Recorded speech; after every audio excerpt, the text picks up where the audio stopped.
നമസ്കാരം. 100 മില്യൺ ട്രേഡുകൾക്ക് സാക്ഷ്യം വഹിച്ച ഒരു ട്രേഡറുടെ അനുഭവങ്ങളിലൂടെ ട്രേഡിംഗ് സൈക്കോളജിയെക്കുറിച്ച് നമുക്കിന്ന് കുറച്ചുകൂടി ആഴത്തിൽ സംസാരിക്കാം. അപ്പോൾ നമുക്ക് ആദ്യം തന്നെ ഞെട്ടിക്കുന്നൊരു കണക്കിൽ നിന്ന് തുടങ്ങിയാലോ? ബ്രോക്കർമാർ തന്നെ പുറത്തുവിടുന്ന റിപ്പോർട്ടുകൾ അനുസരിച്ച് ഏകദേശം 75% സാധാരണ ട്രേഡർമാരും സ്ഥിരമായി പണം നഷ്ടപ്പെടുത്തുന്നവരാണ്. എന്തുകൊണ്ടാണ് ഇങ്ങനെ സംഭവിക്കുന്നത്? ഈ സംഭാഷണം നയിക്കുന്ന ടോം ഹൗഗാർഡ് പറയുന്നതെന്താണെന്ന് വെച്ചാൽ, ഈ വലിയ തോതിലുള്ള പരാജയത്തിന് കാരണം ചാർട്ടുകളോ ഇൻഡിക്കേറ്ററുകളോ ഒന്നുമല്ല, മറിച്ച് തികച്ചും മാനുഷികമായ ഒന്നാണ് എന്നാണ്. അപ്പോൾ ഈ ടെക്നിക്കൽ ടൂൾസ് ഒന്നുമല്ല യഥാർത്ഥ പ്രശ്നമെങ്കിൽ പിന്നെന്താണ്? നമുക്ക് ട്രേഡിംഗിലെ ഏറ്റവും വലിയൊരു മിഥ്യാധാരണയിലേക്ക് കടക്കാം, അല്ലേ? നമ്മളിൽ പലരും ഒരുപാട് സമയം കളയുന്നത് ഈ മാഗ്ഡി, RSI പോലുള്ള ടെക്നിക്കൽ ഇൻഡിക്കേറ്ററുകൾ പഠിക്കാനായിരിക്കും. വിജയത്തിലേക്കുള്ള വഴി ഇതാണെന്ന് നമ്മളങ്ങ് ഉറച്ചു വിശ്വസിക്കും. പക്ഷേ ഒരു കാര്യമുണ്ട്, ഈ ടൂൾസൊക്കെ നല്ല വശമുണ്ടായിട്ടും തോൽക്കുന്നവരുടെ എണ്ണത്തിന് ഒരു കുറവുമില്ല. കാരണം എന്താണെന്ന് വെച്ചാൽ, യഥാർത്ഥ പ്രശ്നം നമ്മുടെ അനാലിസിസിലല്ല. സത്യം പറഞ്ഞാൽ, നമ്മളൊരു ട്രേഡ് എടുക്കുന്ന ആ നിമിഷം അതിന്റെ റിസൾട്ട് എന്താവും, അതൊരു 50-50 ചാൻസ് മാത്രമാണ്. അത് ലാഭത്തിലാവുമോ നഷ്ടത്തിലാവുമോ എന്ന് ആർക്കും പ്രവചിക്കാൻ പറ്റില്ല. ടോം ഹൗഗാർഡ് പറയുന്നത് പോലെ, എന്റെ ഭാവി പ്രവചിക്കുന്ന ക്രിസ്റ്റൽ ബോൾ റിപ്പയറിലാണ് എന്ന്. അതായത് മാർക്കറ്റ് എങ്ങോട്ട് പോകും എന്നാരെങ്കിലും ഉറപ്പിച്ച് പറയുന്നുണ്ടെങ്കിൽ അവർ അവരുടെ സ്വന്തം പൊസിഷൻ വെച്ചാണ് സംസാരിക്കുന്നത്. അതിലൊരു ബയസ് ഉണ്ടാവും. ഓക്കെ, അപ്പോൾ ടെക്നിക്കൽ അനാലിസിസ് അല്ല ഉത്തരം. മാർക്കറ്റ് പ്രവചിക്കാനും പറ്റില്ല. പിന്നെന്താണ് നമ്മുടെ മുന്നിലുള്ള യഥാർത്ഥ തടസ്സം? അത് നമ്മുടെ ഉള്ളിൽ തന്നെയാണ് ഇരിക്കുന്നത്. അപ്പോൾ അതിനൊരു ഉദാഹരണം നോക്കാം. ഒരു പ്രൊഫഷണൽ ട്രേഡർക്ക് ഒരൊറ്റ ദിവസം കൊണ്ട് 90,000 പൗണ്ട്, അതായത് ഏകദേശം 1 കോടി രൂപ നഷ്ടം വന്നാൽ ആ ഒരു ഭയത്തെ അവരെങ്ങനെയായിരിക്കും നേരിടുന്നത്? ടോം പറയുന്നത് കേൾക്കൂ.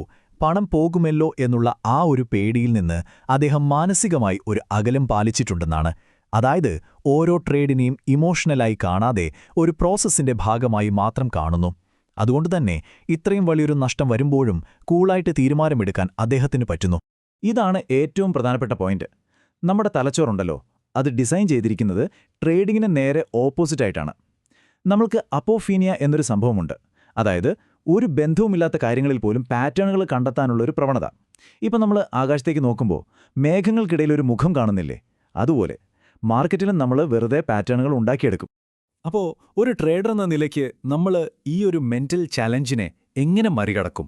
എങ്ങനെ നമ്മൾക്ക് മെച്ചപ്പെടാൻ പറ്റും? നമുക്ക് പുതിയൊരു കാഴ്ചപ്പാടിലേക്ക് പോകാം. നമ്മളൊക്കെ കേട്ടിട്ടില്ലേ, പ്രാക്ടീസ് മേക്സ് പെർഫെക്റ്റ് എന്ന്? പക്ഷേ ട്രേഡിംഗിൽ അതങ്ങനെയല്ല. നിങ്ങൾ പ്രാക്ടീസ് ചെയ്യുന്നത് തെറ്റായ കാര്യമാണെങ്കിൽ, ഉദാഹരണത്തിന് പേടി വരുമ്പോൾ ട്രേഡ് ക്ലോസ് ചെയ്യുന്ന ശീലം, അത് നിങ്ങളുടെ നഷ്ടം ഉറപ്പിക്കുകയുള്ളൂ. സോ പ്രാക്ടീസ് ചെയ്യുന്നത് നിങ്ങളുടെ ശീലങ്ങളെ പെർമനന്റ് ആക്കുകയാണ് ചെയ്യുന്നത്, പെർഫെക്റ്റ് ആക്കുകയല്ല. അതുകൊണ്ട് വിജയമെന്ന് പറയുന്നത് കൂടുതൽ നേരം സ്ക്രീനിന്റെ മുന്നിലിരിക്കുന്നതല്ല, മറിച്ച് മാർക്കറ്റിലെ അനിശ്ചിതത്വത്തോടും ഭയത്തോടും ശരിയായ രീതിയിൽ പ്രതികരിക്കാനുള്ളൊരു മെന്റൽ ഹാബിറ്റ് ഉണ്ടാക്കിയെടുക്കുന്നതിലാണ് കാര്യം. ഇതെല്ലാം നമ്മളെ ഒരു പ്രധാന ചോദ്യത്തിലേക്കാണ് എത്തിക്കുന്നത്. എന്തുകൊണ്ടാണ് ട്രേഡിംഗിൽ ഇത്ര കുറച്ചുപേർ മാത്രം വിജയിക്കുന്നത്? നിങ്ങൾ നോക്കൂ, പണം നഷ്ടപ്പെടുത്തുന്ന ഭൂരിഭാഗം ട്രേഡർമാരും ആരാണെന്നറിയാമോ? നമ്മളെപ്പോലെ സാധാരണക്കാരാണ്. നല്ല ജോലിയുള്ളവർ, കുടുംബം നോക്കുന്നവർ, ടാക്സ് അടയ്ക്കുന്നവർ.